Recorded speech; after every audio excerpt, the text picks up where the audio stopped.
وہ حمل جو ہے 6 مہینے ہے، اور زیادہ سے زیادہ کبھی کبھی کوئی بچے 2 سال تک بھی ٹھہرے ہیں۔ محدثین میں ایک بڑے محدث گزرے ہیں جن کا نام ضحاک تھا، 2 سال تک ماں کے پیٹ میں ٹھہرے۔ نام ضحاک کا مطلب کیا؟ بہت زیادہ ہنسنے والا۔ کیوں؟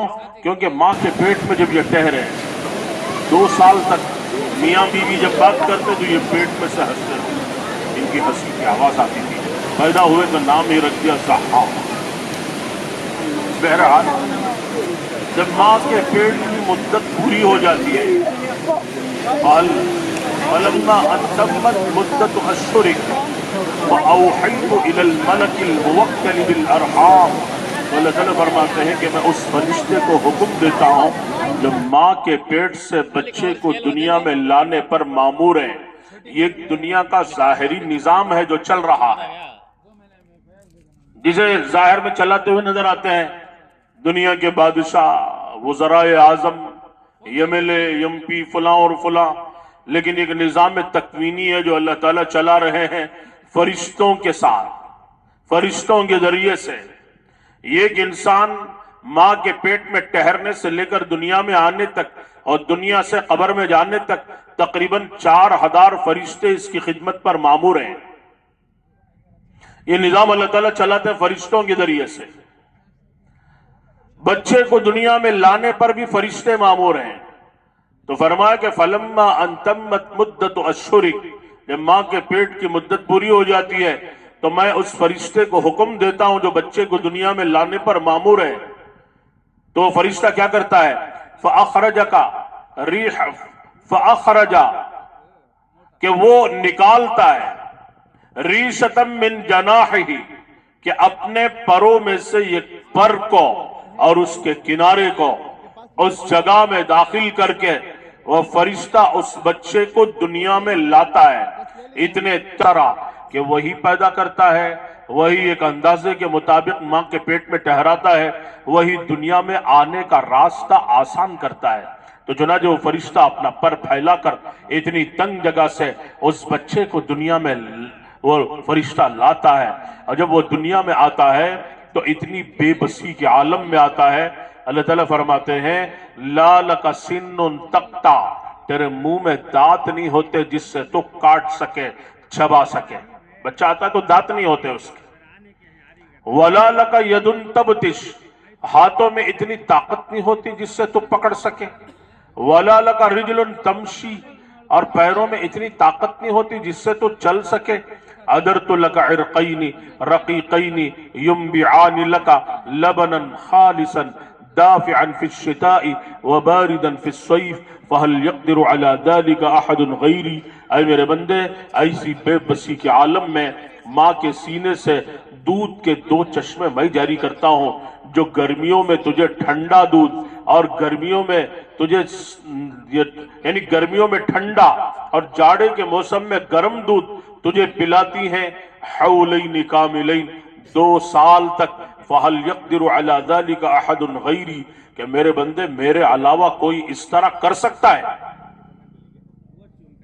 اللہ تعالیٰ سوالات بھی کر رہے ہیں، سوال بھی وہی کر رہے ہیں، بیان بھی وہی کر رہے ہیں، اس لیے کہ بندوں سے بڑی محبت ہے، اسی لیے محبت میں سوالات بھی کرتے ہیں، بندوں کو جھنجھوڑتے بھی ہیں اور پوچھتے بھی ہیں کہ میرے بندے کیا میرے علاوہ کوئی کر سکتا ہے؟ یہ سارا نظام چلا سکتا ہے؟ دنیا میں کسی کے بس کی بات نہیں ہے، یہ سب میرا نظام چلتا ہے۔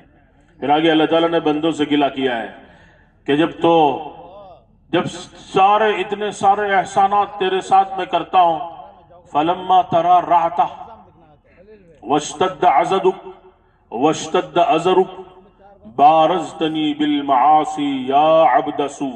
اللہ تعالیٰ فرماتے ہیں پھر آگے چل کر جب تو جوان ہو جاتا ہے، تیرا سینہ چوڑا ہو جاتا ہے اور تیرے بازو مضبوط ہو جاتے ہیں، تو ایسے وقت میں تو کیا کرتا ہے؟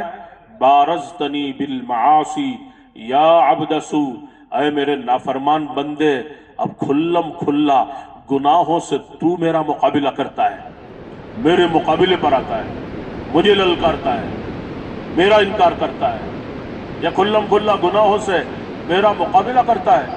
ہاکذا جزاء من احسن الی، کیا اس محسن کا بدلہ ایسے ہی دیا جاتا ہے جس نے زندگی بھر تجھ پر اتنی بڑی احسانات کی بارشیں برسائی، ایسے ایسے احسانات کیے، ایسے محسن کا بدلہ ایسے دیا جاتا ہے۔ پھر اللہ تعالیٰ فرماتے ہیں مع ذالک، اس سب کے باوجود چھوڑ دے میرا تیرے ساتھ معاملہ کیا ہوتا ہے، ان سألتنی اعطیتک، تو مجھ سے سوال کرتا ہے، مانگتا ہے، میں تجھے دیتا ہوں، وَإِنِ اسْتَغْفَرْتَنِي غَفَرْتُ لَكَ، اور تو مجھ سے گناہوں کی معافی مانگتا ہے، میں تیرے سارے گناہوں کو معاف کر دیتا ہوں۔ تو یہ اللہ کی شان ہے، ہمارا یہ معاملہ اور اللہ پاک کی یہ شان ہے۔ اسی لیے جگہ قرآن کریم میں فرماتے یا ایھا الانسان، اے انسان کے بچے، ما غرک بربک الکریم، آخر تجھے کس چیز نے ایسے کریم پروردگار سے دھوکے میں ڈال دیا کہ اتنے بڑے اللہ سے تو غافل ہو گیا، اتنے بڑے اللہ کو بھلا دیا، اس اللہ کا باغی بن گیا، مجرم بن گیا، گناہوں سے اسے للکار رہا ہے۔ کس چیز نے تجھے دھوکے میں ڈالا ہے؟ الذی خلقک فسواک فعدلک فی ای صورت ما شاء رکبک، جس اللہ نے تجھے پیدا کیا، صحیح و سالم بنایا، اور ماں کے پیٹ میں تیری شکل و صورت بنائی، ایسے اللہ کے ساتھ تو دھوکے میں پڑ گیا۔ آخر تجھے کس چیز نے دھوکے میں ڈالا کہ ایسے بڑے اللہ کو بھول کے چل رہا؟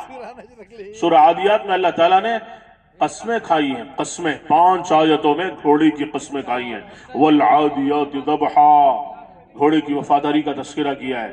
قسم ہے ان گھوڑوں کی جو ہانپ کر دوڑتے، ہامتے گھوڑا میلوں دوڑتا ہے، 20 میل، سینکڑوں میل دوڑ رہا ہے، ہامتے اللہ تعالیٰ نے اس کی قسم کھائی ہے۔ فالموریات قدحا، اس موقع پر اس کے ٹاپوں سے چنگاریاں نکل رہی ہیں، اس کے ٹاپوں سے چنگاریاں نکل رہی ہیں۔ فالمغیرات صبحا، جو صبح یلغار کرتا ہے، فأثرن به نقعا، اور اس موقع پر غبار اڑاتا ہے۔ دیکھیں میدان میں کس طرح گھوڑا غبار اڑاتے ہوئے دوڑ رہا ہے۔ فوسطن به جمعا، اور دشمنوں کے جمگھٹوں کے بیچوں بیچ جا گھستا ہے، بیچوں بیچ جا کے گھس رہا ہے، دشمنوں کے جمگھٹوں کے بیچوں بیچ جا رہا ہے، جان کی پرواہ کیے بغیر، حالانکہ اسے معلوم ہے کہ پتہ نہیں کب کون سا تیر مجھے لگے گا اور کون سی تلوار لگ جائے گی، کون سا بھالا و نیزہ آ کے چبھ جائے گا، لیکن اس کی پرواہ کیے بغیر مالک کے اشارے پر کہ میں نے مالک کا دانا پانی کھایا ہے، نمک کھایا ہے، نمک حرامی نہیں کر سکتا، تو لہذا مالک کے اشارے پر اپنی جان کو خطرے میں جھونک دیتا ہے۔ کہ کتنی وفاداری اس کی ہے۔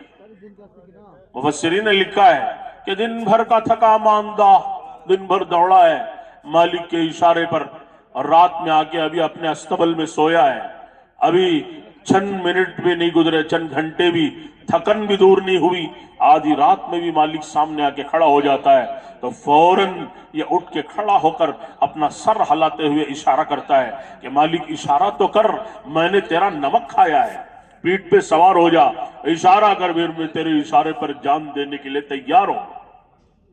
وہ بے غیرتی کا ثبوت نہیں دیتا کہ پڑا سو رہا ہو، ایسا نہیں، بلکہ کھڑا ہو کے سر ہلاتے ہوئے اشارہ کرتا ہے کہ میں تیار ہوں، حالانکہ اس نے اسے پیدا نہیں کیا، تھوڑا سا دانا پانی ڈالتا ہے، دانا پانی ڈال رہا ہے اور تھوڑا پانی پلا رہا ہے، اس پر وہ اتنا وفادار ہے اپنے مالک کا کہ اس کے اشاروں پر اپنی جان کا نذرانہ پیش کر رہا ہے، اور کس طرح دوڑ رہا ہے۔ اللہ تعالیٰ نے 5 آیتوں میں قسمیں کھا کے یہ مضامین بیان کیے ہیں، اور پھر 6 آیت میں فرماتے ہیں ان الانسان لربہ لکنود، لیکن یہ دیکھو کہ یہ انسان کا بچہ اپنے رب کا بڑا ناشکرا ہے، اپنے رب کا بڑا ناشکرا ہے کہ اتنے بڑے اللہ کو نہیں پہچانتا، دنیا بھر کی چیزیں پہچانتا ہے لیکن اپنے خالق و مالک کو نہیں پہچانتا۔ تو دنیا کا سب سے پہلا کام کیا ہے کہ اپنے اللہ کو پہچاننا، جس نے ہمیں عدم سے وجود بخشا اور نعمتوں کی بارشیں برسائی، کیسی کیسی نعمتیں دی ہم سوچ بھی نہیں سکتے۔ اللہ تعالیٰ کی قدرت، قرآن کریم میں نعمتوں کو اللہ نے تفصیل سے بیان کیا ہے۔ خود دیکھو سورہ نحل میں، 16ویں سورت ہے سورۃ النحل، اس میں شہد کی مکھی کا ذکر کیا ہے، ایک ہی آیت اور پھر اس میں اللہ تعالیٰ نے جو بیان کیا ہے، حضرات مفسرین نے اس کی تفصیل بیان کی ہے، وَأَوْحَى رَبُّكَ إِلَى النَّحْلِ، کہ عجیب اس اللہ کی شان ہے کہ انسان کے لیے کیا کیا نعمتیں دی، کہ شہد کی مکھی کا چھتا ہے، اس کے ذیل میں لکھا ہے کہ یہ 30,000 مکھیوں کا یہ خاندان ہے یہ چھتے میں، اور اس میں اس نے جو خانے بنائے ہیں وہ 6 کونا ہوتا ہے، 4 کونا بھی گیپ آ سکتا ہے، 5 میں بھی، 6 کونے والا جو خانہ ہوتا ہے اس میں کوئی گیپ نہیں ہوتا، تو چھتے میں 6 کونے کا خانہ وہ بناتی ہے تاکہ کوئی گیپ نہ آئے، اور برابر جیومیٹری والوں سے پوچھو، انجینئروں سے پوچھو، اس میں کون سے انجینئر ہیں، برابر کہیں کوئی 1 سینٹی میٹر بھی فرق نہیں ہوتا، برابر ایک اندازے کے مطابق پورا نظام بنتا ہے، اور اسی میں ان کی زندگی بھی ہے، اسی میں ان کی رہائش بھی ہے، انہی میں ان کے بچے بھی پیدا ہو رہے ہیں، اور اسی چھتے میں شہد بھی جمع کر رہے ہیں، کیا پیارا نظام ہے۔ مفسرین نے لکھا ہے کہ یہ چمچ شہد میں، یہ چمچہ جو شہد ہوتا ہے اس میں 2000 پھولوں کا رس ہوتا ہے، کتنے؟ کیوں بھی آواز سن رہے ہیں؟ درود شریف پڑھو، اللہم صلی علی سیدنا محمد وآلہ واصحابہ وبارک وسلم تسلیما کثیرا کثیرا۔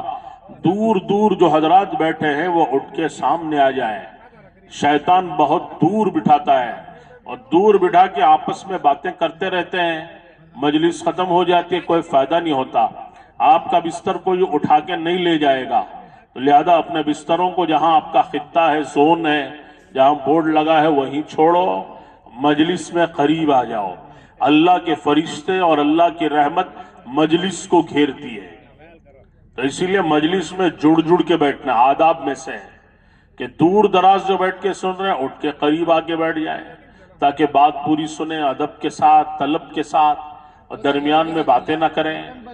دور رہنے والے بیٹھتے بھی ہیں، بیٹھے بیٹھے سو بھی جاتے ہیں، باتیں بھی کرتے ہیں، نظر بھی نہیں آتی، تو اسی لیے بہتر یہ ہے کہ بسترے وہیں چھوڑیں، مجلس میں شریک ہو جائیں، جب بیان ختم ہو جائے، تشکیل ہو جائے، پھر اپنی جگہ چلے جائیں، کوئی بات نہیں، سوئیں اپنے اپنے خطوں میں، لیکن بیان سنیں مل کر۔ کیوں بھائی بالکل پیچھے اسٹیچو کی طرح بیٹھے؟ ساتھی بات سمجھ میں آ رہی ہے؟ پیچھے بیٹھے ہوئے حضرات سامنے آ جائیں، اور مجمع جوڑنے والی جماعت بھی حرکت کریں، باہر جو چل پھر رہے ہیں محبت کے ساتھ مجلس میں شریک کرائیں۔ میں کیا عرض کر رہا تھا؟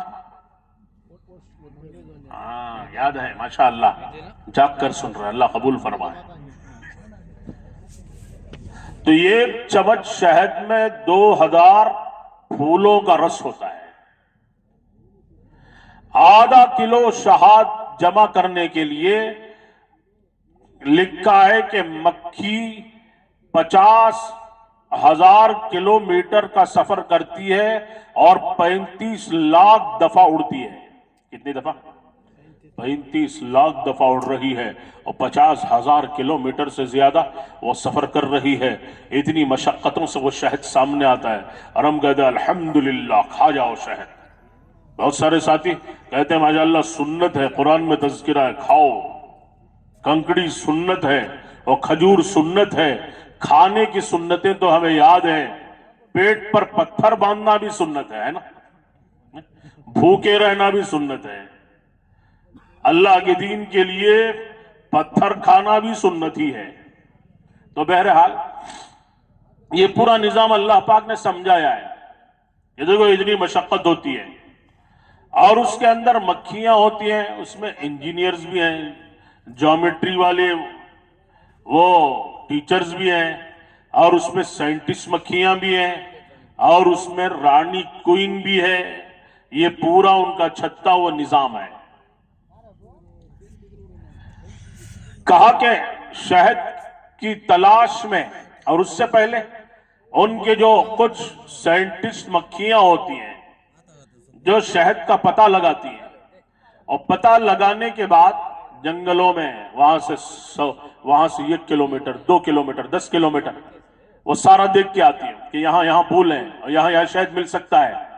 تو دیکھ کر آنے کے بعد وہ اپنے اسٹوڈنٹس جو 30,000 ہیں، کتنے ہیں 30,000، وہ کھڑے ہو کے چند سیکنڈوں میں 1 منٹ میں پورا ڈانسنگ کے انداز میں سمجھا دیتی. جیسے بیچ میں بھن بھناٹ کی آوازیں آتی ہیں تو اس طرح وہ رقص کرتی ہوئی اور ڈانس گھومتی ہوئی نظر آتی ہیں. وہاں کھڑے ہو کے وہ یہ سمجھاتی ہیں کہ یہاں سے سیدھے 1 کلومیٹر سیدھے جاؤ، اب آدھا کلومیٹر لیفٹ میں پھرو اور پھر 50 میٹر نیچے اترو. تو اس طرح وہ سیکنڈوں کے اندر رقص کے انداز میں وہ تقریر کرتی ہیں اور اس کے 30,000 اسٹوڈنٹس 1 سیکنڈ میں سمجھ جاتے ہیں. دوبارہ سوال نہیں کرتے ہماری طرح، اتنے حاضر دماغ ہوتے ہیں، وہ سارا سمجھاتی ہیں اور وہ سمجھ جاتے ہیں اور پھر یہ روانہ ہو جاتا ہے. کبھی کبھی شہد کی تلاش میں 20 میل 100 میل چلے گئے، اب واپس آؤ تو کیسے آؤ، نہیں کچھ نہیں پتا چلتا کہ بعض دفعہ آدمی راستہ گم کر دیتا ہے، پتہ بھی نہیں چلتا کہ کہاں ہے. پچھلے مہینے 1.5 مہینے پہلے بنگلہ دیش کے ایک جوڑ میں ہم لوگ تھے، تو میں نے سوچا پیدل تخت پہ جائیں گے خیام گاہ سے. چلتے چلتے چلنے لگا تو آواز بیان کی چاروں طرف سے آ رہی ہے، تخت نہیں مل رہا ہے. اتنا بڑا اجتماع ہوتا ہے. تخت کو پوچھتے پوچھتے دسیوں ساتھیوں سے پوچھ کر تخت پہ گیا. کتنی تکلیف ہوتی ہے، لیکن وہاں پہ نظام کیا ہے کہ 100 میل گئے، 100 میل 20 میل چلی گئی. اب واپسی اپنے چھتے پہ آنا ہے تو کیا کرنا ہے؟ تو اللہ رب العزت نے نظام بنایا ہے کہ اس کے سر پر 2 اینٹینا کی طرح سے وہ 2 بال ہوتے ہیں. جیسے وہ اس کو کھڑا کرتی ہے تو اس کو اپنے چھتے کا سگنل اس کے کانوں میں آواز آتی ہے، اپنے چھتے کی آواز اس کے کانوں میں گونجتی ہے اور چھتے کا سگنل وہ کیچ کر لیتی ہے. یہ ایک ملک کی فوج دوسرے ملک کی نہیں کر سکتی. لیکن نظام کتنا بڑا ہے کہ جیسے 100 میل 20 میل 10 میل اتنی دور سے جیسے اس کے وہ 2 بال 2 اینٹینے کھڑے ہوتے ہیں تو اتنی دور سے اس کے چھتے کی بھن بھناہٹ اس کے کانوں میں گونجتی ہے اور اس کا سگنل یہ کیچ کرتی ہے اور جب واپس ہوتی ہے تو سیدھے اپنے چھتے پہ آ جاتی ہے. تو یہ نظام ہے، یہ اللہ پاک نے اس کو بیان کیا ہے. اور اگر صحیح معنوں میں پختہ شہد جمع ہو جائے تو نو ایکسپیری ڈیٹ ہے، کبھی خراب نہیں ہوگا. وہ چاہے 1000 سال گزر جائے 2000 سال گزر جائے. احرام مصر میں جو بڑے بڑے جو ممیز ہیں، جب ان کو اس کے اندر لوگ داخل ہوئے تو 4000 سال پہلے کا شہد جو مشکیزوں میں تھا جب اس کو نکالا گیا تو دیکھا بالکل تازہ ہے، کوئی اس کے اندر خرابی نہیں. ہزاروں سال میں ہو جائے نو ایکسپیری ہے. اسی لیے اللہ پاک نے اس کے بارے میں فرمایا فیہ شفاء للناس، اس میں انسانوں کے لیے بڑی صحت و شفا ہے. تو اس طرح اللہ رب العزت نے بہرحال اپنی قدرت کے تذکرے قرآن کریم میں اس لیے کیے ہیں تاکہ بندے اللہ کو پہچانے. دنیا میں آنے کا سب سے پہلا کام اللہ رب العزت کی پہچان ہے، اس کی طاقت کو سمجھنا، اس کی قدرت کو سمجھنا، اس کی عظمت و بڑائی کو سمجھنا، اس اللہ سے اپنے تعلق کو جوڑنا، اس اللہ سے جڑ جانا اور دلوں کا قبلہ اسی اللہ کی ذات کو بنانا اور اسی اللہ کے لیے جینا و مرنا اور سارا سب کچھ اس اللہ کے لیے ہو جائے. جیسے ابراہیم علیہ السلام نے فرمایا تھا کہ ان صلاتی و نسکی و محیایا و مماتی للہ رب العالمین، کہ میری نماز، میری قربانی، میرا جینا، میرا مرنا سب کچھ اللہ کے لیے. تو اللہ رب العزت زندگیوں کا مقصد بن جائے، اس لیے کہ اسی اللہ کے ہاتھ میں سب کچھ ہے. وہی نفع نقصان کا مالک ہے، وہی عزت و ذلت کا مالک ہے، وہی موت و حیات کا مالک ہے، وہی صحت و بیماری کا مالک ہے، وہی حالات کا بنانے و بگاڑنے والا ہے. آج تک دنیا میں جو ہوا وہ اللہ کی چاہت و مرضی سے ہوا، اور جو ہو رہا ہے وہ اللہ کی چاہت سے ہو رہا ہے. جو ہمیشہ ہوگا، آگے ہوگا، وہ سب اللہ کی چاہت کے بغیر، وہ اللہ کی چاہت ہی سے ہوگا. اس کے حکم کے بغیر کوئی پتا ہل نہیں سکتا اور کوئی پتا ٹوٹ کے گر نہیں سکتا، اور زمین و آسمان میں کوئی پرندہ اس کی مرضی کے بغیر پر نہیں مار سکتا. جو اسی کی حکومت ہے سب جگہ. لہو ما فی السماوات، ساتوں آسمان اسی اللہ کے، والارض اور زمینیں اللہ کے، اور وما بینہما اس کے درمیان کی تمام چیزوں پر اللہ کا کنٹرول و قبضہ ہے، وما تحت الثری اور تحت الثری میں جو کچھ ہے وہ سب اللہ کا ہے، اسی اللہ کے ہاتھوں میں سب کچھ ہے۔ وَلِلَّهِ مِيرَاثُ السَّمَاوَاتِ وَالْأَرْضِ وَلِلَّهِ خَزَائِنُ السَّمَاوَاتِ وَالْأَرْضِ، زمین و آسمان کے خزانے اسی کے، جو کچھ ہے سب اللہ کا ہے، تو لہذا اس اللہ کو زندگی کا مقصد بنانا اور اسی کی طرف چلنا، اسی کو راضی کرنا اور اسی کو اپنی منزل سمجھنا اور اسی کو دلوں کا قبلہ سمجھنا اور اس دنیا میں اس اللہ کو راضی و خوش کرنا، یہ اصل ہمارا کام ہے، اسی کے لیے ہم اس دنیا میں آئے ہیں۔ اب اللہ رب العزت تک چلنے کا راستہ اور پہنچنے کا راستہ کیا ہے؟ وہ حضرت محمد الرسول اللہ صلی اللہ علیہ وسلم کی مبارک زندگی ہے۔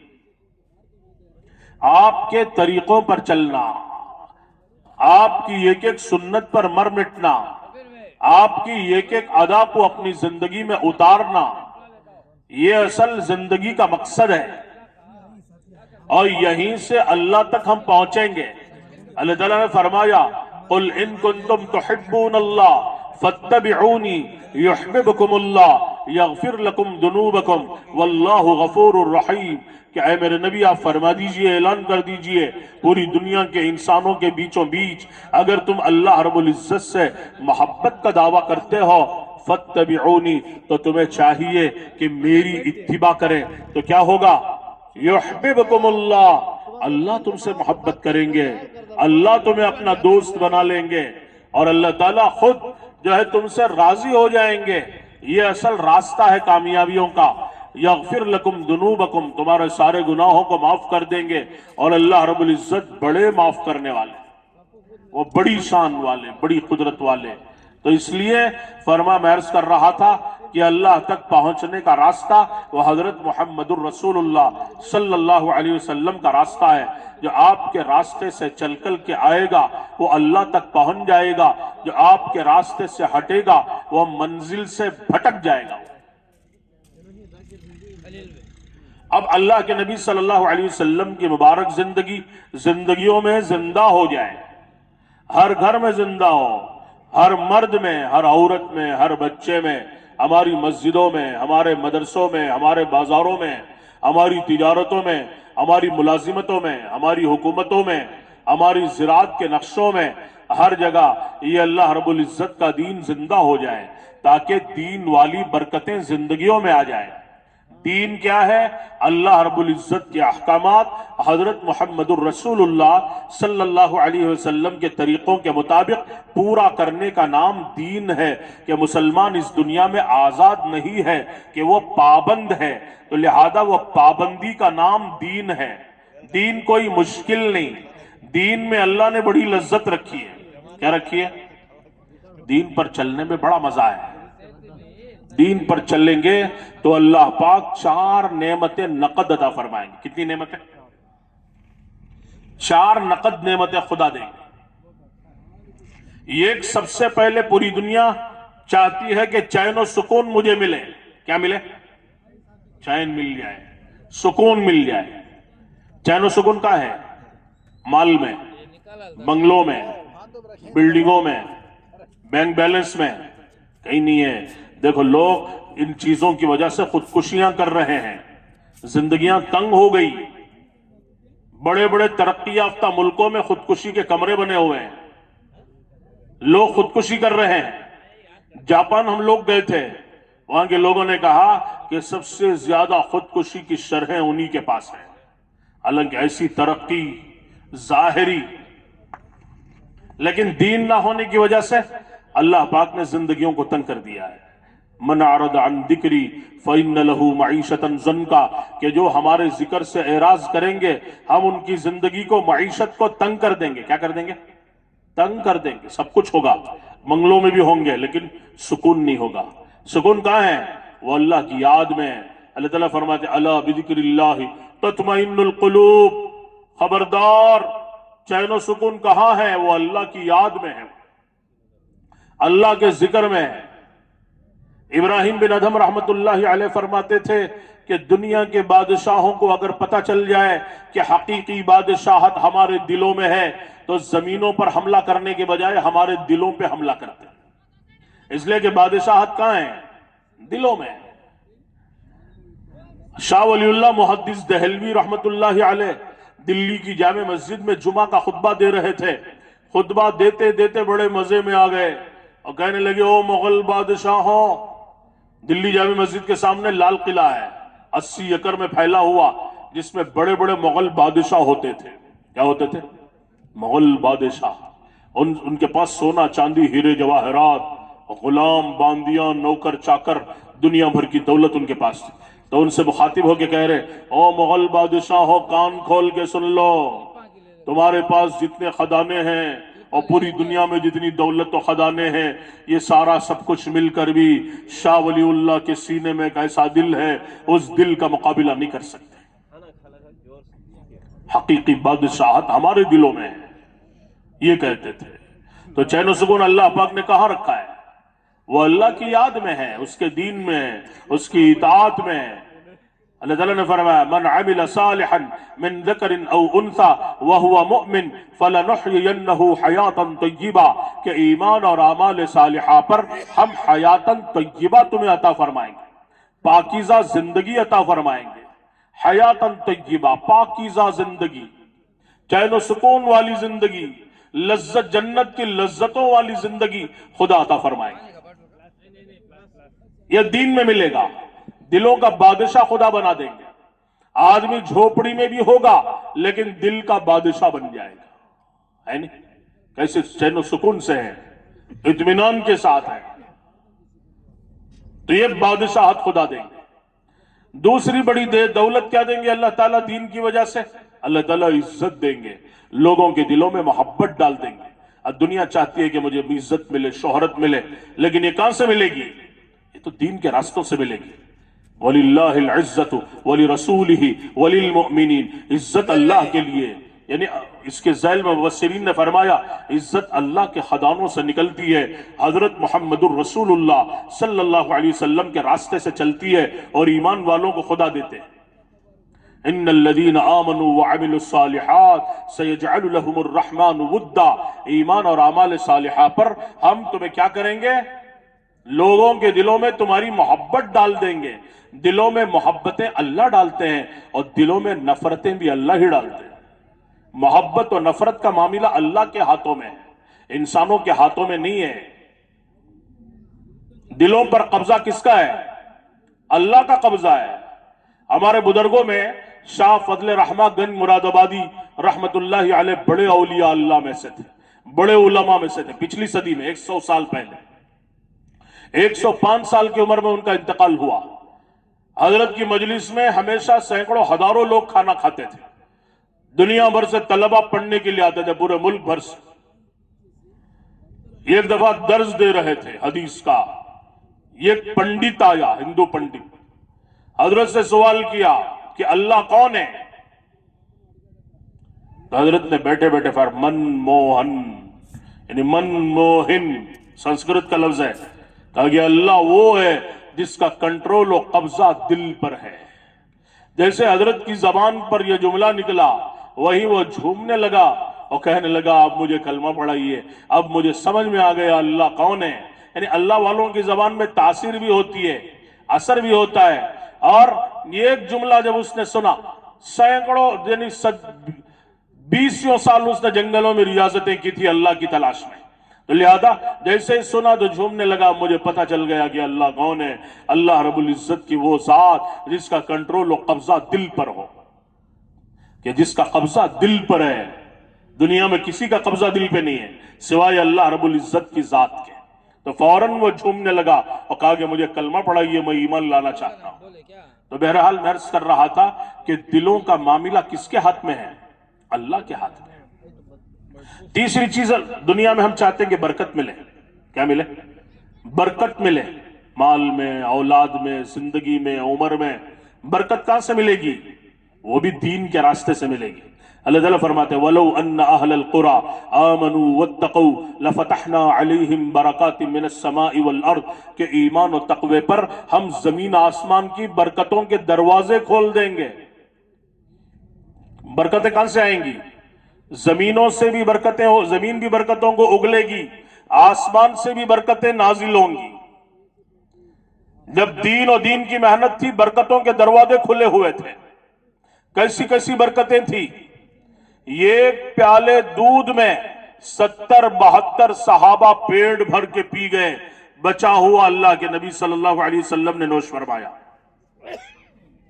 کیوں بھائی سن رہے ہیں سو رہے ہیں؟ ہاں درود شریف پڑھتے رہیں۔ سمجھ میں آیا؟ ایک پیالے دودھ میں 70-72 صحابہ پیٹ بھر کے پی گئے، پھر بھی دیکھا تو پیالے میں کچھ کمی نہیں ہوئی۔ اللہ کے نبی صلی اللہ علیہ وسلم نے سب کا بچا ہوا نوش فرمایا۔ ایک بکری، چند سیر جو، 6-7 آدمیوں کا کھانا، اب اس میں 1500 صحابہ پیٹ بھر کے کھائے۔ کتنے صحابہ؟ اللہ کے نبی صلی اللہ علیہ وسلم نے اپنا لعاب دہن اس میں ڈالا خندق میں، اور خود اپنے ہاتھوں سے سالن تقسیم کرنا شروع کیا، روٹیاں تقسیم کرنا آپ نے شروع کی۔ 10-10 صحابہ آتے تھے، پیٹ بھر کے کھاتے تھے، یہاں تک کہ 1500 صحابہ پیٹ بھر کے کھا گئے۔ دیکھا تو سالن بھی پڑا ہے اور روٹیاں بھی پڑی ہوئی۔ یہ برکتیں کہاں سے آئیں؟ دین پر جب آدمی چلتا ہے تو دین والی برکتیں ظاہر ہوتی ہیں۔ حضرت مولانا مفتی شفیع صاحب رحمت اللہ علیہ کی تفسیر آج ہی میں دیکھ رہا تھا، حضرت نے لکھا اللہ کے نبی صلی اللہ علیہ وسلم سے ہزاروں معجزات کا ظہور ہوا ہے، سینکڑوں نہیں، ہزاروں معجزات کا۔ صحابہ کے ہاتھوں ہزاروں کرامتوں کا ظہور ہوا ہے، جس کا انکار نہیں کر سکتے ہم کہ دین پر جب آدمی چلتا ہے تو دین والی برکتیں خدا ظاہر فرماتے ہیں۔ حضرت ابو ہریرہ رضی اللہ عنہ خود فرماتے تھے اللہ کے نبی صلی اللہ علیہ وسلم نے مجھے یہ کھجوروں کی تھیلی دی تھی، 2 سیر کھجوریں اس میں تھی، آپ نے مجھے مرحمت فرمائی تو 25-26 سالوں تک میں کھاتا رہا اور لوگوں کو کھلاتا رہا، لیکن کبھی بھی اس میں کمی واقع نہیں ہوئی۔ حضرت عثمان رضی اللہ عنہ کی شہادت پر مدینہ منورہ میں جو بھگدڑ مچی ہے، اس میں بھی جب دوڑ رہا تھا تو پتہ نہیں وہ تھیلی کہاں گم ہو گئی۔ اس دن ہر ایک کو سن 35 ہجری میں حضرت عثمان کی شہادت کا غم تھا۔ مجھ پر 2 غم سوار تھے، ایک حضرت عثمان رضی اللہ عنہ کی شہادت کا، حضرت عثمان غنی رضی اللہ عنہ کی شہادت کا، اور دوسرا میری تھیلی کے گم ہو جانے کا، جو اللہ کے نبی صلی اللہ علیہ وسلم نے مجھے مرحمت فرمائی تھی۔ دین جب زندگیوں میں آتا ہے تو برکتوں کے دروازے کھلتے ہیں۔ حضرت انس رضی اللہ عنہ نے اللہ کے نبی صلی اللہ علیہ وسلم کی ایسی خدمت کی، آپ نے ان کو دعا دی کہ اللہم اکثرہ مالہ وولدہ، اے اللہ اسے خوب مال بھی عطا فرما، اولاد بھی عطا فرما۔ تو اللہ نے مال بھی دیا، گورنر بھی بنے، اولاد اتنی دی۔ وہ خود فرماتے تھے کہ میں نے اپنے ان ہاتھوں سے اپنے نواسے نواسیوں کو، بیٹوں کو، پوتوں کو 100 سے زیادہ کو دفن کیا ہے۔ اندازہ لگا کتنی اولاد تھی۔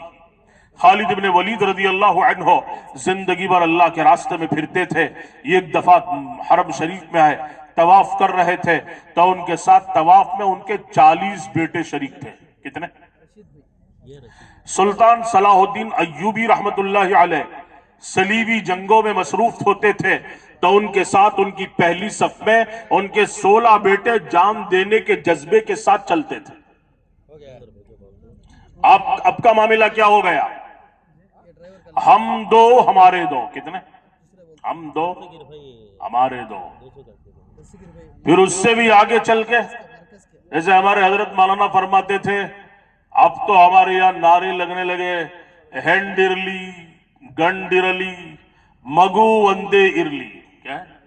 چاہے لڑکا ہو لڑکی ہو ایک ہی کافی ہے۔ بلکہ بعض ملکوں میں کہا کہ ہم 2 ہمارے کچھ بھی نہیں۔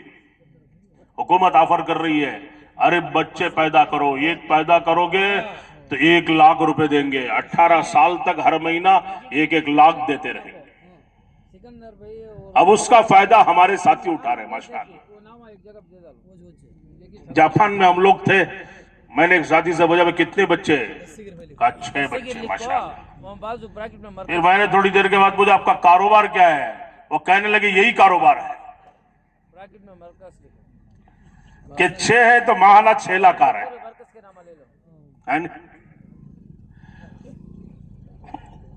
تو بہرحال برکتوں کے دروازے خدا کھول دیں گے، برکتوں کے دروازے اللہ پاک کھولیں، اور برکتیں کہاں سے ملیں گی؟ وہ دین کے راستوں سے ملیں گی۔ چوتھی بڑی نعمت اللہ پاک دعاؤں میں قبولیت ڈال دیں گے۔ کیا کریں گے؟ دعاؤں میں اللہ پاک قبولیت ڈال دیں گے۔ یہ اللہ کا انعام ہے، یہ اللہ سے مانگو وہ دیں گے، بڑی شان والے ہیں۔ ادعونی استجب لکم، مجھے پکارو میں تمہاری پکار کا جواب دوں گا۔ امن یجیب المضطر اذا دعا، کہ جب کوئی حالت اضطرار میں اللہ کو پکارتا ہے تو اللہ رب العزت اس کی پکار کا جواب دیتے ہیں۔ وَإِذَا سَأَلَكَ عِبَادِي عَنِّي فَإِنِّي قَرِيبٌ أُجِيبُ دَعْوَةَ الدَّاعِ إِذَا دَعَانِ فَلْيَسْتَجِيبُوا لِي وَلْيُؤْمِنُوا بِي لَعَلَّهُمْ يَرْشُدُونَ۔ یعنی اللہ تعالیٰ فرما رہے ہیں اے میرے نبی، میرے بندے میرے بارے میں آپ سے سوال کرتے ہیں، ان سے کہہ دو کہ میں بہت قریب ہوں، ان کے بہت قریب ہوں، دور نہیں ہوں۔ کتنے قریب ہیں؟ وَنَحْنُ أَقْرَبُ إِلَيْهِ مِنْ حَبْلِ الْوَرِيدِ، ہم تو تمہاری شہرک سے بھی زیادہ قریب ہیں۔ جب وہ مجھ سے مانگتے ہیں تو میں دیتا ہوں۔ بندوں کو چاہیے مجھ سے مانگے، مجھ سے سوالات کریں۔ مانگنے والے کو اللہ کبھی محروم نہیں کرتے، اور نہیں مانگنے والے کو خدا کبھی دیتے نہیں۔ تو اسی لیے اللہ سے مانگنا چاہیے، اس سے ہمارا تعلق مضبوط تر ہو جائے، یہ وہی ہماری زندگی کا مقصد بن جائے کہ سب سے امیدیں کٹ جائے۔ نہیں، حضرت امام حسن رضی اللہ عنہ کو ہر مہینہ حضرت معاویہ رضی اللہ عنہ جو خلیفۃ المسلمین ہیں، دمشق سے مدینہ منورہ یا کوفہ 1,00,000 درہم ملتے تھے۔ ایک مہینہ وہ وظیفہ ملنے میں تاخیر ہو گئی، اب یہاں پریشانی بڑھ گئی، تنگی بڑھ گئی، اس لیے کہ حضرات کا معمول تھا جو آتا سب دے دیتے ہیں۔ تو ایک دن سوچا رہے آتا ہی نہیں، غلام سے کہا قلم لاؤ، کاغذ لاؤ، لکھ کے بھیجنا چاہیے، ابھی تک وظیفہ کیوں نہیں ملا؟ پھر سوچا رہے رات ہو گئی کل لکھیں گے، لیٹ گئے۔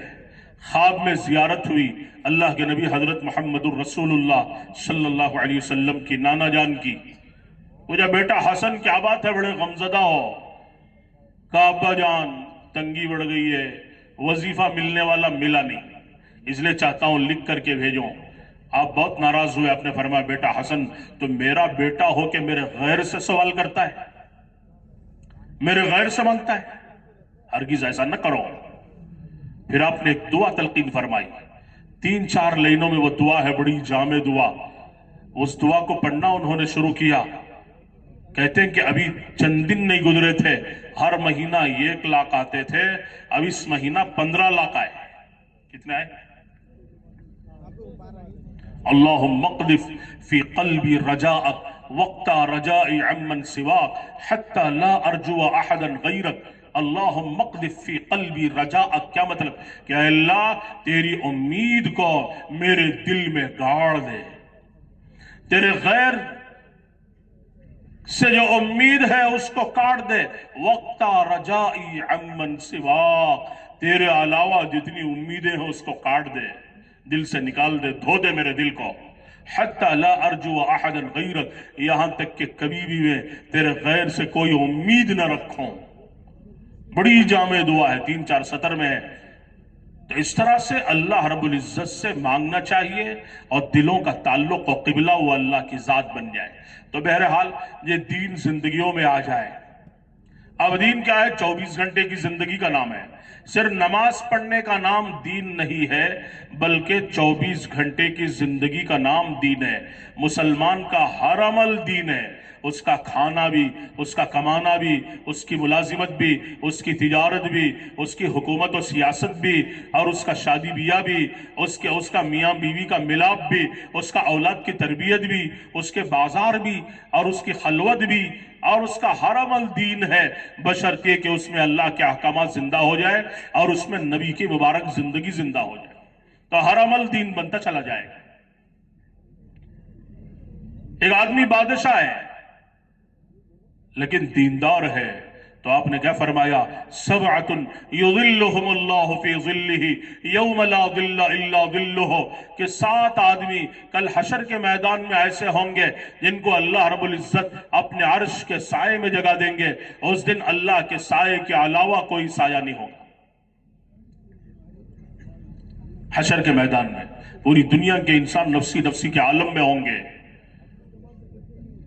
سورج بالکل سوا نیزے پر ہوگا، زمین تانبے کی شکل میں، آسمان فولاد کی شکل میں، انسانیت گناہوں کی وجہ سے پسینے میں ڈوبی ہوئی ہوگی، کسی کا پسینہ ٹخنے تک، کسی کا گھٹنے تک، اور کسی کا سر تک، بعض لوگ اپنے پسینے میں غوطے لگا رہے ہوں گے، اتنا برا حال ہوگا۔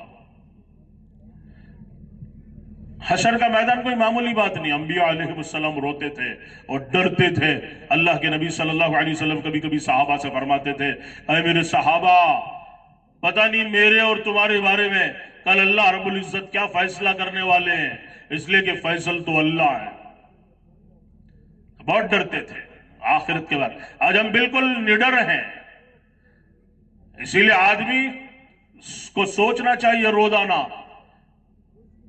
جسے اکابرین کی زبان میں مراقبہ کہا جاتا ہے، کہ آدمی موت کا مراقبہ کرے، ہے نا حدیث پاک میں کہ ہر چیز کو زنگ لگ جاتا ہے، ہر چیز کو زنگ لگ جاتا ہے، جیسے لوہے کو زنگ لگتا ہے اسی طرح دلوں کو بھی زنگ لگ جاتا ہے، دلوں کو زنگ لگتا ہے جیسے لوہے کو زنگ لگ جاتا ہے۔ تو صحابہ نے پوچھا وما جلاؤہا یا رسول اللہ صلی اللہ علیہ وسلم، تو آپ نے فرمایا کثرت ذکر الموت و تلاوت القرآن، کہ 2 باتوں سے دلوں کی صفائی ہوگی، یہ موت کو کثرت سے یاد کرنا اور قرآن کی تلاوت کرنا، اس سے دل کیا ہوں گے؟ صاف ہو جائیں گے۔